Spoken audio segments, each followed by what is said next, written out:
Hello everyone, if you're trying to play Halo Campaign Evolved and your game is stuck on a black screen, then you have come to the right place because in this video I'm going to show you how to fix Halo Campaign Evolved stuck on a black screen easily. So first off, you need to make sure that your graphic card's drivers are fully up to date. So you're going to open up your web browser. I'll show you AMD first and then I'll show you NVIDIA and Intel. Click on to resources and support and then drivers. You're going to scroll down, click onto graphics, Radeon RX, select your graphic card series and then model. Click submit. Click on your operating system. Click on to download here on the latest AMD Adrenaline edition. Now on to NVIDIA. Go on to nvidia.com. Click on to drivers here.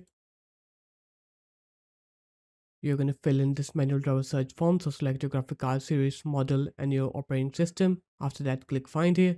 Now it will look for the correct GeForce Game Ready driver for your computer. Once it's done finding the GeForce Game Ready driver, you're going to go ahead and download it. Now on to Intel. You're going to click on to support, download center. Click on to graphics then. You're going to search for your graphics card here.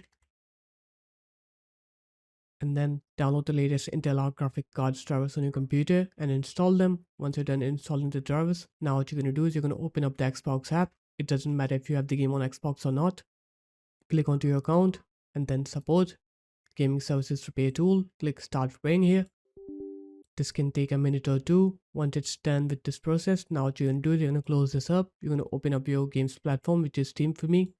Right click on Halo Combat Evolved, click properties, install files, click verify integrity of game files here. Once you do that, now you're going to go ahead and restart your computer. Once you're done with the computer restart, now you're going to go ahead and try to play Halo Campaign Evolved and you'll see that you will not get that black screen problem anymore. So there it is guys, that's how easy it was.